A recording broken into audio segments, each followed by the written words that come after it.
Coletâneas de um Místico. 17º capítulo. O Magno Mistério da Rosa Cruz. De vez em quando, recebemos cartas de estudantes queixando-se por se sentirem sozinhos no estudo da filosofia Rosa Cruz. Seus maridos, esposas, filhos ou outros parentes não simpatizam e são até contrários aos ensinamentos. Apesar de todos os esforços dos referidos estudantes para despertar o interesse dessas pessoas e assim obter sua companhia em seus estudos, ou pelo menos liberdade para seguir seu caminho, isto lhe causa uma certa infelicidade, de acordo com cada temperamento. E esses estudantes pedem para aconselhá-los como vencer o antagonismo de seus parentes e convencê-los. Já elucidamos isto através de cartas pessoais e tivemos o privilégio de ajudar a mudar as condições em muitos lares quando os nossos conselhos foram seguidos. Sabemos, porém, que os que sofrem mais não se manifestam. Portanto, resolvemos tornar e discorrer sobre esse assunto.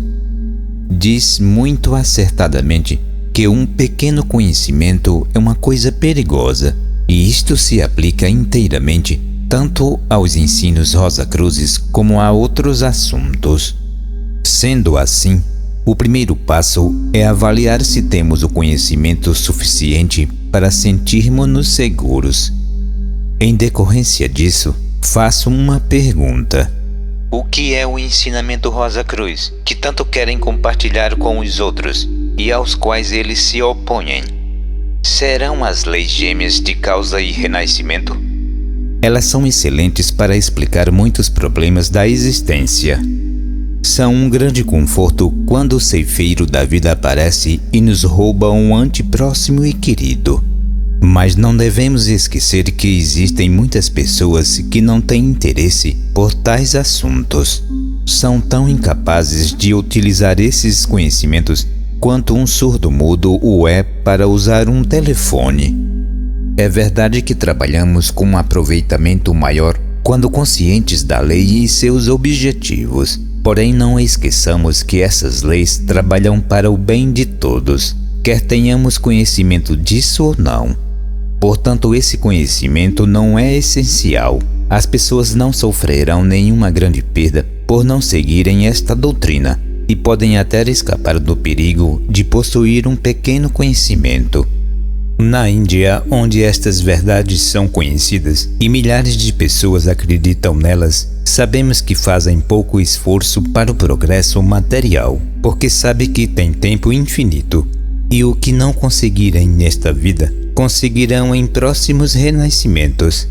Muitos ocidentais que adotaram a doutrina do renascimento pararam de ser membros úteis e ativos em sua comunidade e passaram a adotar uma vida de indolência. Com isso, acarretaram a reprovação e o antagonismo de muitos para os chamados ensinamentos superiores.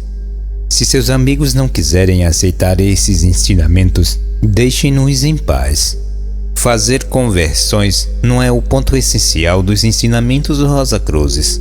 O guardião do umbral não os examinará pelo conhecimento que tem.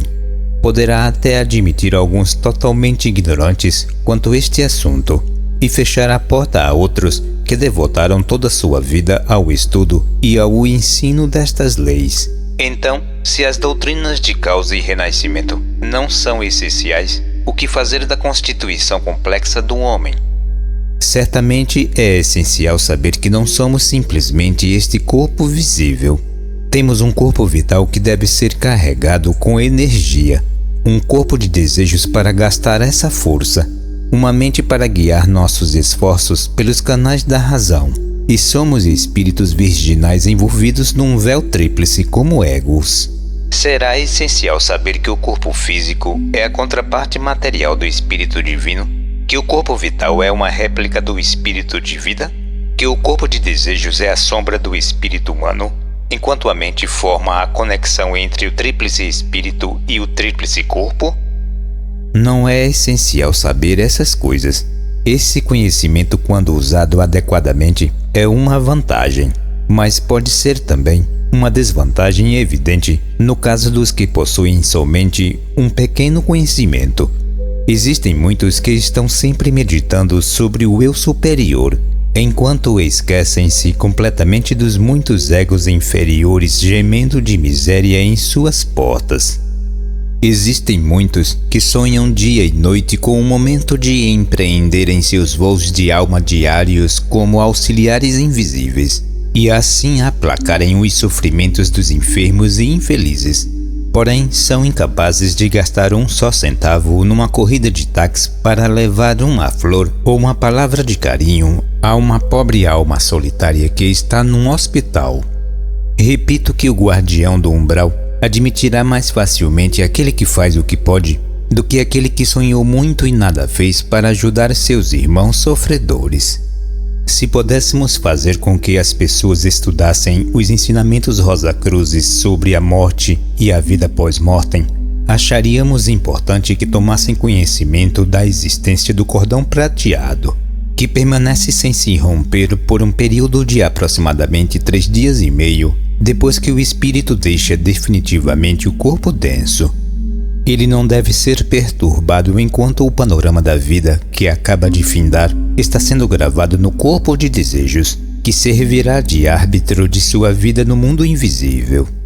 Gostaríamos que as pessoas conhecessem tudo sobre a vida do espírito no purgatório, como as más ações refluem sobre ele em forma de dor, com a finalidade de criar a consciência e evitar que repita numa vida posterior os atos que causaram sofrimento a alguém.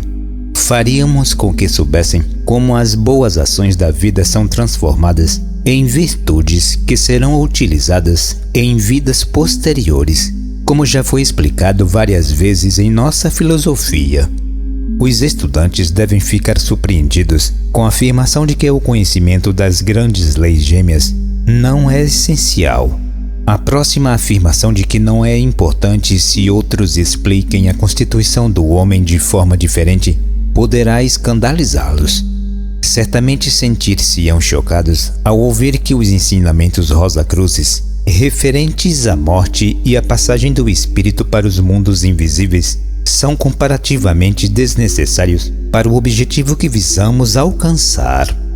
Não importa se seus parentes compreendam ou acreditem nesses ensinamentos. No que diz respeito ao nosso próprio pensamento, é recomendável fazer um pedido por escrito para que deixem nosso corpo em paz e sem ser perturbado pelo período de tempo necessário. Isso naturalmente será respeitado, pois as pessoas veem estas últimas vontades como uma certa superstição.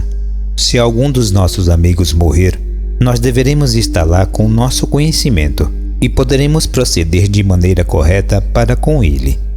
Entretanto, não nos aborreçamos se eles se recusarem a admitir esta parte dos ensinamentos Rosacruzes. Mas o estudante pode dizer: se o conhecimento dos assuntos mencionados acima, que parecem de tanta importância prática, é secundário para a evolução, segue-se que os estudos sobre os períodos, revoluções, globos do mundo, etc., também são totalmente desnecessários. Isto refuta tudo o que foi ensinado no conceito, e nada resta nos ensinamentos Rosacruzes que adotamos e aos quais depositamos a nossa fé. Nada resta? Na verdade, tudo resta, pois os pontos acima mencionados são somente a casca que precisamos remover para chegar ao fruto, à essência, ao cerne de tudo. Talvez já tenha lido o conceito muitas vezes, talvez já o tenha estudado e esteja orgulhoso do seu conhecimento dos mistérios do mundo. Porém, você algum dia já leu o mistério escondido em cada linha? Este é o maior ensinamento e o mais essencial. Seus amigos serão susceptíveis se você conseguir encontrá-lo e passá-lo a eles. O conceito prega em todas as páginas o evangelho do serviço. Por nossa causa, a divindade manifestou o universo. As grandes hierarquias criadoras já foram, e algumas ainda são nossas servas.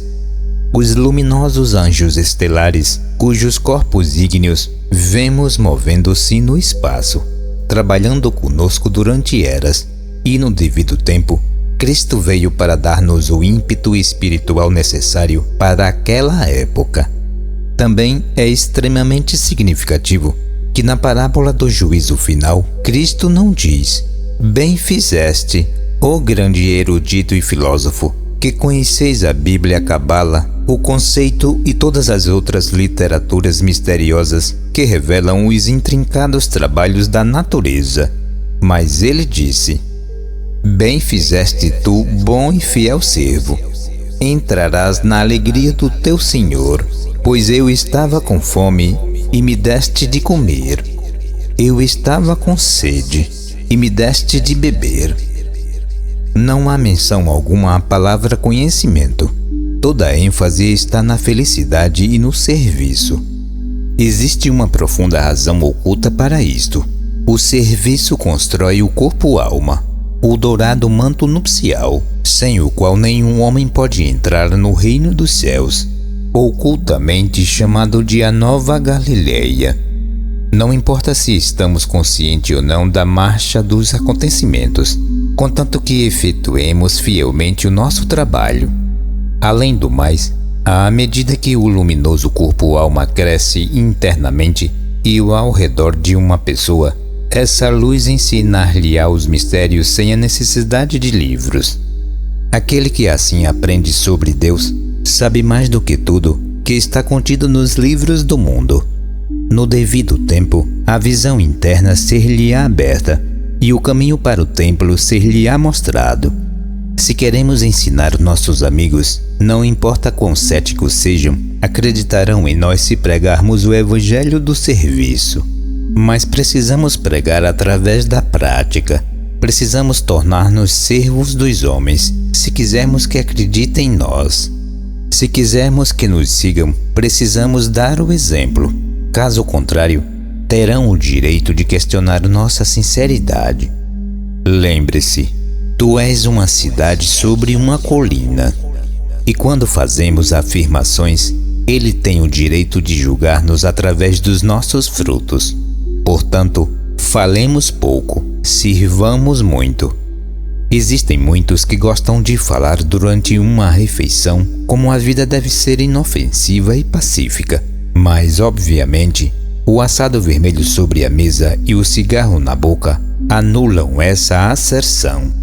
Existem outros que fazem do estômago um deus e preferem estudar mais sobre dietas do que sobre a Bíblia.